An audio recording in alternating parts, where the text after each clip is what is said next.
Tukia te papa kia hikara tā tātou ahi, he ahi tūtata, he ahi whitawhita, he ahi tautau i ngā kaupapa kei te pai kōrero o Party People. Ko Mihingarangi hau nau mai ki te ahi kāroa o ngā takiwhaitikanga o te wā. Welcome to Party People, funded by the Public Interest Journalism Fund. Well, it's nearly winter whānau, but fear not, because our special guest's hot political takes will light a fire in your puku. He's a qualified butcher, a cancer survivor, a Harvard-educated Fulbright scholar with a master's in public policy, a brilliant, young, hard-working Māori politician, so talented, national, ranked on 43 on their list last election. He is, of course, the former MP for Northcote Dan Bidois. Tēnā koe. Kia ora. Yeah, kia ora mihi. Good to be here. Good to see you too, Shane. You too, Dan. Tell us, no he koe.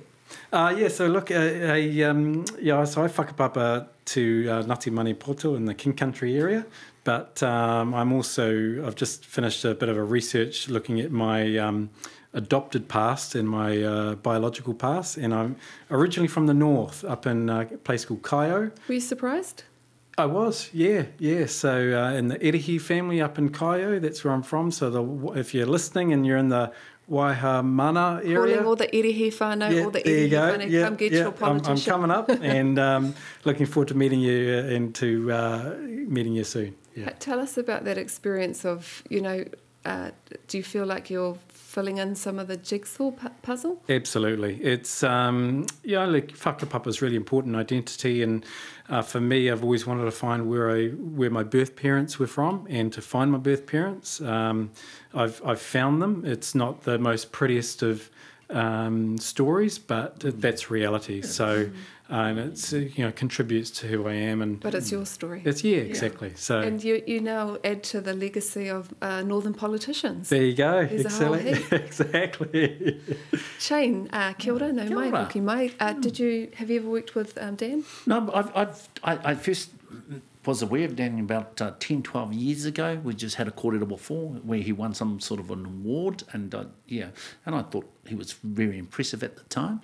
And of course, how Northcote lost it, and all I say is that you've got a fairly good chance of winning it back. It's going to be an interesting sort of scrap there, two Māori. Up against Shannon Halbert and Dan Bidois. So I think it's one of the 4 seats in Tamaki Makaurau to keep an eye on. Yes, it is. What have you been up to since you left Parliament? Look, so enjoying a bit more quiet time, getting married later on this year, so that's very exciting. I've got my own consultancy, which is keeping me busy and keeping my finger in pies around the business community, and and then just rebuilding for next year's election. It's a big year for us in the National Party, so there's lots to do, and we're heading in the right direction, but more to come. So it's fun times all around. Are you a groomzilla? A groomzilla? Yeah, like organising the wedding? We're an equal household, so we're sharing the burden equally, and it's a lot of fun. And You're just relaxed, or are you a bit like, I want it this way? No, I think, compromise is everything, right? So I can offer you a bit of advice. Having been married 3 times, I can offer you a bit of advice, but the other thing is I would say, Daniel, if you need matrimony advice, don't come to talk to Shane. Kia ora. Third time lucky for Shane, because he's got a keeper. I am. Yeah, well, ko hinga, he tōtara i te waunui a tāne, te ao Māori has lost some of its finest, tallest rākau in the forest. We farewell Joe Hawke, Dame Aroha Croft, and many others have passed away in the last couple of weeks. So, e tangi ana ki ara tau. Let's talk about Joe Hawke's tangi. A really large gathering. It was, they did it well up there at Ngāti Whātua with all the hand sanitizer and the masks and the directions, and I think they've kept people really, really safe. But Joe Hawke was many things, but he was a land activist first and foremost. He took on the might of the crown of Muldoon over Takaparawhau or Bastien Point, and he won. Do Do you remember Boot Hill? I do. It was sort of my first sort of political consciousness around the 70s, and a lot of our people who were trade union activists came to support. But, you know, you just put it in perspective, just over 100 years ago, mass confiscation of Ngāti Whātua's land, basically put onto reserve, removed, and their houses burnt in front of them in the 1950s, which seems only like last week. And then Muldoon come along and try to sell off their land literally below them. And, you know, that whānau paid a huge price. You know, Joe's niece, Alex's daughter died. And the vitriol that Muldoon heaped upon him, I don't think can be underestimated. But what I loved about Joe and the Hawke whānau through all of that, they only have optimism and love.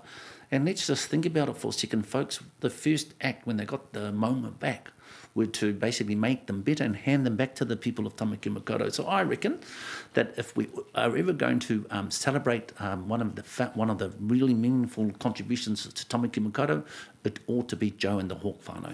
Yeah, I'm not sure if I think all iwi kind of do that. It's a thing that happens in the treaty settlement process, isn't it? That it's a gifting back. But, you know, he pai mō te katoa, 506 days, Dan, on that whenua resisting the Crown. And, you know, we all have seen those images of the police and the army and the rest of it. You know, what do you think the impact has been on you and others? Well, look, he certainly displayed courage and real leadership to stand up to Muldoon at the time and to lead that movement. And so, look, you know, it's a huge loss. And for many Kiwi, it was a key awakening moment for, you know, understanding the struggles of Māori with land rights ownerships. You know, so a key moment for wider Pākehā New Zealand, but a key moment for Māoridom to understand, well, hey, we can get change. Here's how we do it. We need to take to protesting, and you've seen that, you know, in more recent times with Ihu Matau, and whether you disagree or agree with the approach and the outcome. But so look, there are lots of learnings to take from that. Bastion Point is a fantastic space, I must say, and to think of Ngāti Whātua Ōrākei and what they've done to just preserve that when it could have been high-rise, multi-million-dollar developments. That speaks, I think, to the advantage of bringing iwi into, you know, decision-making of some mechanism. We can argue over the way that mechanism is, but it's a true asset for all in Tamaki Makaurau to enjoy in the future. Yeah, it's incredible. People don't often realise until way into the future that when you're doing the resisting and the activism, can be really lonely place. And his tamariki at the tangi talked about that. They were hated. They were hated. I imagine, you know, particularly because Takaparawhau is on that beautiful bridge with multi-million-dollar Paratai Drive. You know, we all know about Paratai Drive, about how isolating it must have been for those whānau. But Joe had consciousness. Joe was into workers' rights through trade union movement. He was very loving and cared for and cared to the people of the Pacifica. And you know, the last time I think I saw Joe was around the Black Lives Matter movement. So, you know, his whole life was one of activism. And, you know, we celebrate on an international basis people like Dr. Martin Luther King, Mahatma Gandhi. Joe Hawke and his whānau were peace activists also, and I just really think that we ought to celebrate him and what the people of Ngāti Whātua Ōrākei have given us. Tēnā koe. He later in life became a politician, and you'd know, I guess, going into Parliament, it requires a whole set of disciplines when you've been doing that kind of mahi and doing it so well. Sometimes it's not the same work, or what do you think? Yeah, I think that it just goes to show you there's many different ways to make a contribution and to serve your fellow people. And for Joe, I think being an activist was the essence of that, but you know, coming into Parliament, you're faced with a whole range of rigid structures and the weight of institutionalism and the history of that. And so, you know, I don't exactly know what he achieved in the 6 years, but I'm sure that what he's remembered for is his activist movement. The leader of the opposition, Christopher Luxon, wrote a beautiful farewell, actually, in Te Reo Māori on Facebook, and it garnered a whole lot of abuse, racism, and all about Te Reo Māori. You know, as a National Party member, Are you disappointed with some of those supporters? Yeah, look, very distasteful, but look, in the main, looking at the comments, they were far more positive than negative, and, Chris essentially... Very diplomatic, that answer. Yeah, Chris essentially, started it in Te Reo and then said some good words about Joe, and I think, that's what we should be doing, is exactly that, celebrating Joe and his life. Do you think he should come out and actually speak to some of those comments? Oh, I just think you don't want to give effect to that. I think you want to remember what the good of somebody, and I just to actually get into the negativity when we actually want to celebrate Joe, his movement, his whānau, I think is far Fair better. point. Fair point to a degree. I think the chickens have come home to roost. I think that racist sort of whistle dog blowing that was very prevalent under Collins, because the people who wrote those comments tend to have been either National Party or ACT supporters. So I think he does need to address it personally. And the other thing is, I think that, whilst a Crown apology was given to the people of Ngāti Whātua and the Hawke whānau, I thought that Chris Luxton ought to have used the opportunity to personally apologise on behalf of the National Party to the Hawke whānau, because, again, what Muldoon done to the damage that he done to that whānau is traumatic and is constant amongst them. Dame Aroha Cross was another rangatira we lost. She was farewelled in Te Waipounamu. She was part of the Māori women's welfare since 1968, and in 1990 she became the president. Spent her life pushing for better Māori health outcomes, and in 2020 she became a dame for her services to the community and to Māori. Did you know Dame Aroha Cross? Or not personally, but another strong wahine, incredible mana of Aroha, and to what she stood for in advancing women's rights and shining a light, I think, on some of the the inequalities of Māoridom and in New Zealand. So really sad loss, and but she leaves a great legacy for wahine Māori in the future, and certainly she's another one that tried her hands at politics, and again it's a case of she was it was a pretty tough seat, Waimakariri. She stood for the Māori Party. That's right, yeah. And who'd she stand against? I think it was Matt Ducey at the time who still holds that seat, but look, she's going to be more remembered for her activism and as president of the Māori Women's Welfare League, and the way she engaged politicians and learnt her skill craft of advancing women's rights and those issues. Yeah. Yeah. I met her on several occasions when we set up a kaupapa Māori health service for people with intellectual disabilities, and that was her niche, health and the promotion of health. And the fact that here's a Māori woman with very strong kaupapa views stood on Waimakariri, which is sort of, pretty white and pretty right. But she put her kaupapa up there, so quite a brave thing to do. I would imagine, attending some of those candidate sort of meetings would have been difficult. What I also remember about her, she had a great sense of humour, but when she was in the room, I figured she was the boss. Yeah. Ai, haere atu, rātou kia rātou, hoki ana kia tātou kia tātou. The PM recovering from COVID headed to the US, leading the trade delegation and receiving a standing ovation for her Harvard speech on gun control and democracy. You went to Harvard. Did you have, who did the commencement speech when you were there?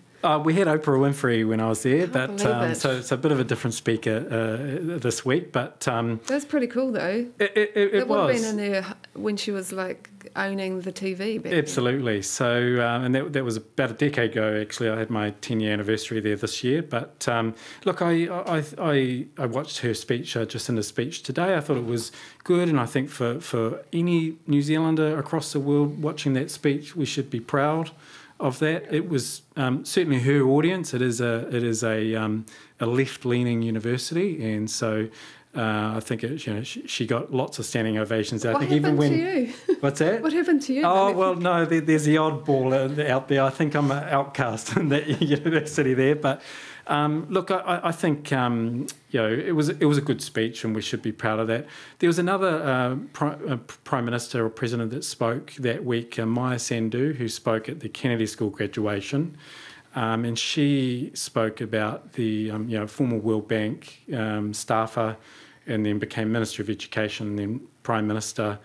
And she spoke about the importance of getting into public service. Why you should, as a smart, intelligent person, get into public service. And I would have liked to have heard that from Jacinda about why she got into public service, because she would have had the smartest people in that audience, and what's the call to action for them to actually go out there and lead, because we actually do need some better quality leadership in the world today.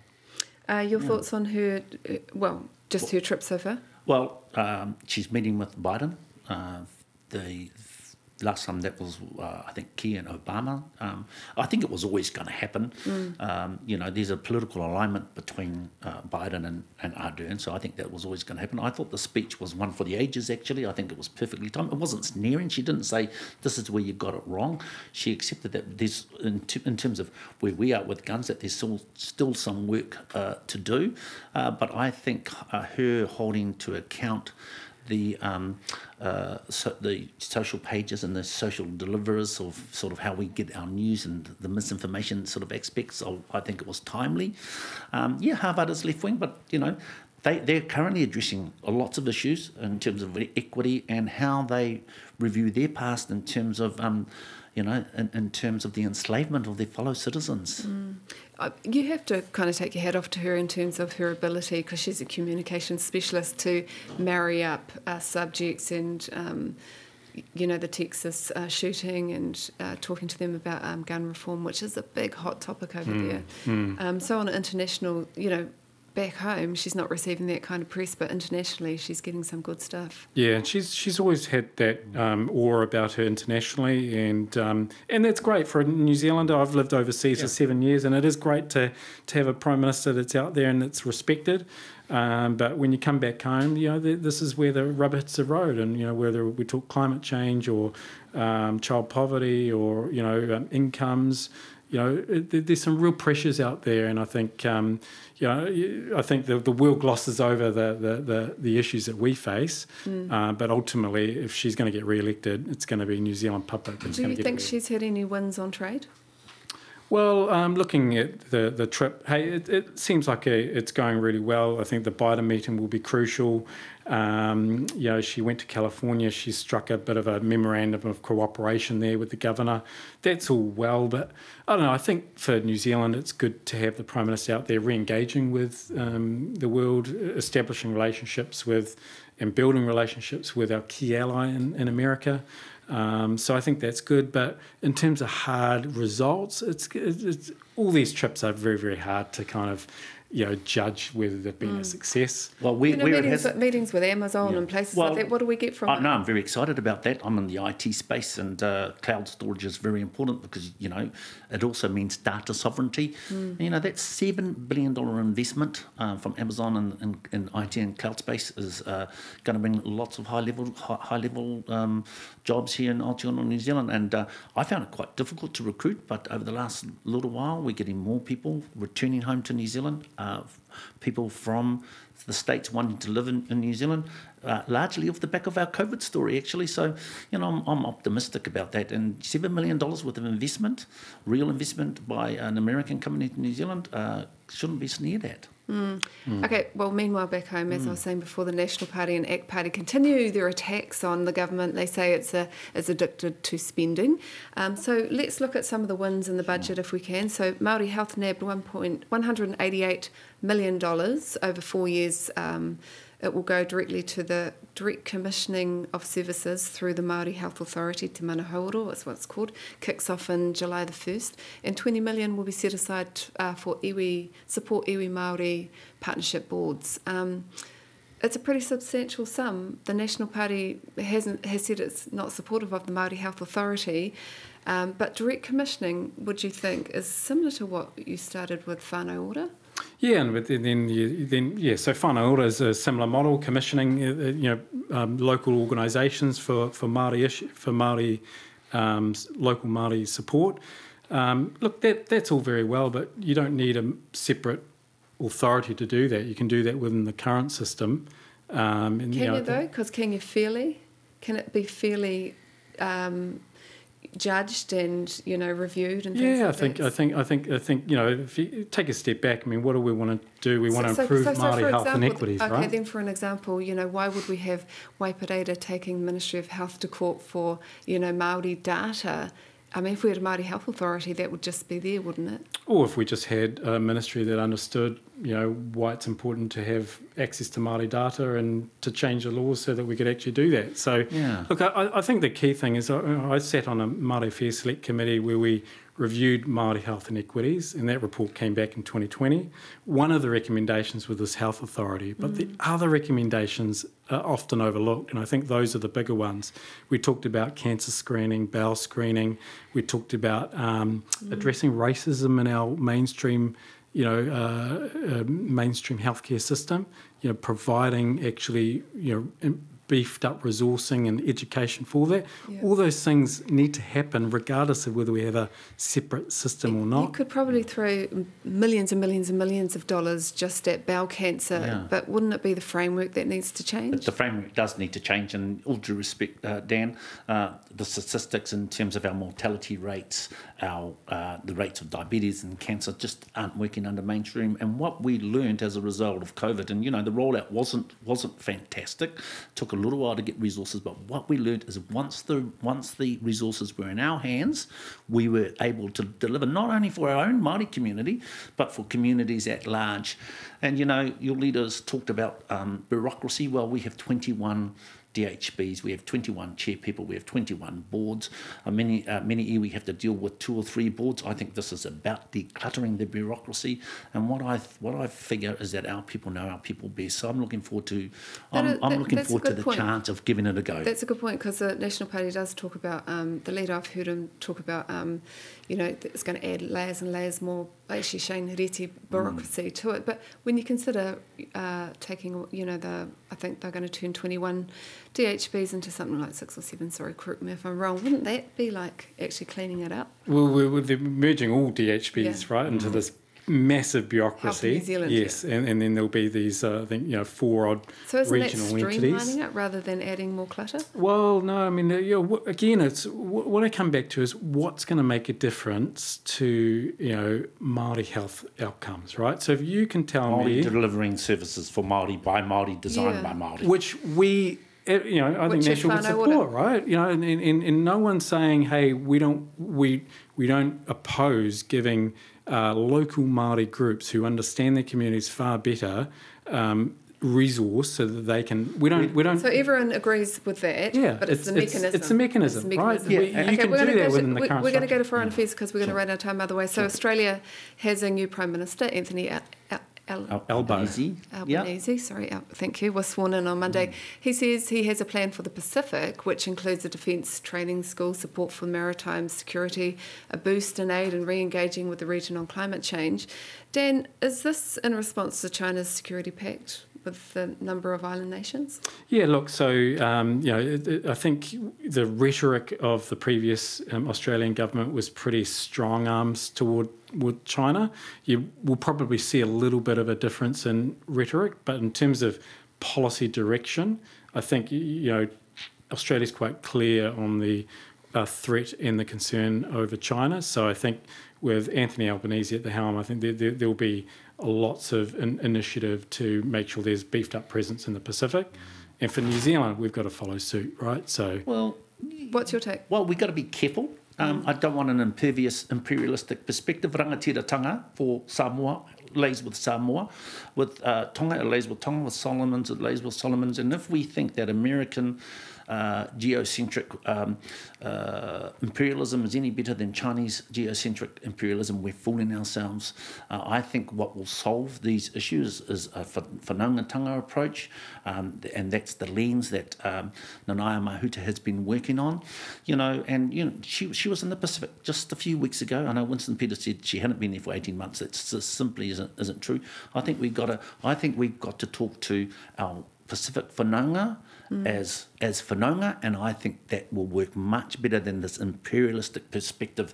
We are the colonialists when it comes to Tonga and when it comes to Samoa. So, let's just treat our whanaunga like whanaunga and stop being colonialists. How do you rate the Foreign Minister's job so far in the Pacific? Look, I think she needs to step up her game in respect to the Solomons and engaging our Pacific neighbours. So it's all very well to say she's just starting to go there in the last couple of weeks, but what would you have her do? I think just absolutely picking up the phone, talking to the foreign ministers in these countries, understanding what's driving China to the Solomon Islands to actually form this relationship with China. Where's the resources that need to happen, and to what Shane said, which I agree with, which is work with our Pacific neighbours. And we're not coming from a. Well, some people would say it's because we've done nothing. Well, no, I think we are the Pacific, right? And we're part of that community. So we've got every vested interest in wanting to make sure that it's. But have we done a good upheld. enough job when you consider climate change? We're not sinking at the moment, but they are. Yeah, so lots of areas of. And that's what Frank Bainimarama is saying. Absolutely. He's saying that this has got nothing to do with geopolitics. This is about climate change for them. Well, that's what they say, but then China's got their own interests as well, right? So we just cannot underestimate the strategic nature of China and what their long-term play is, which is... and what they're probably thinking, all due respect, and what they're probably thinking is, well, are they going to be any different to the way in which the Americans treat them? And, we've treated the Pacific, I'm talking about Aotearoa New Zealand, as cheap labour sources for many years.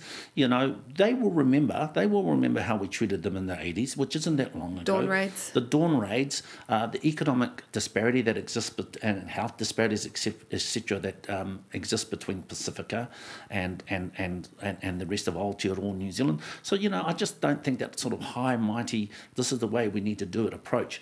No one has, that I can think of, has closer whanaungatanga, has reset the lens through a tangata whenua perspective, and I think that's the way in terms of the way in terms of how we treat the Pacific. And I no doubt, and I'm just a simple fact, Nanai has been speaking to those people through conferences, through the telephone, and there's been some criticism that perhaps we should have gone up there a year or so ago, but it was their decision to say, hey, look, we've got COVID, we don't want visitors here, we want to keep it tight. So more work to do. More work to do, yeah. Absolutely. Hey, it's been a blessing. Yeah. It's been an honour having you. That's Party People for this week. Kei ngā ahika o tēnā kāinga, o tēnā hapu, o tēnā iwi, ki konei tuki anō ai te papa, kia tuku I te ahi pū kauri, o Party People ki tō ahi manua, ki reira whitawhita ai, a haere ake nei. Hei tērā wiki.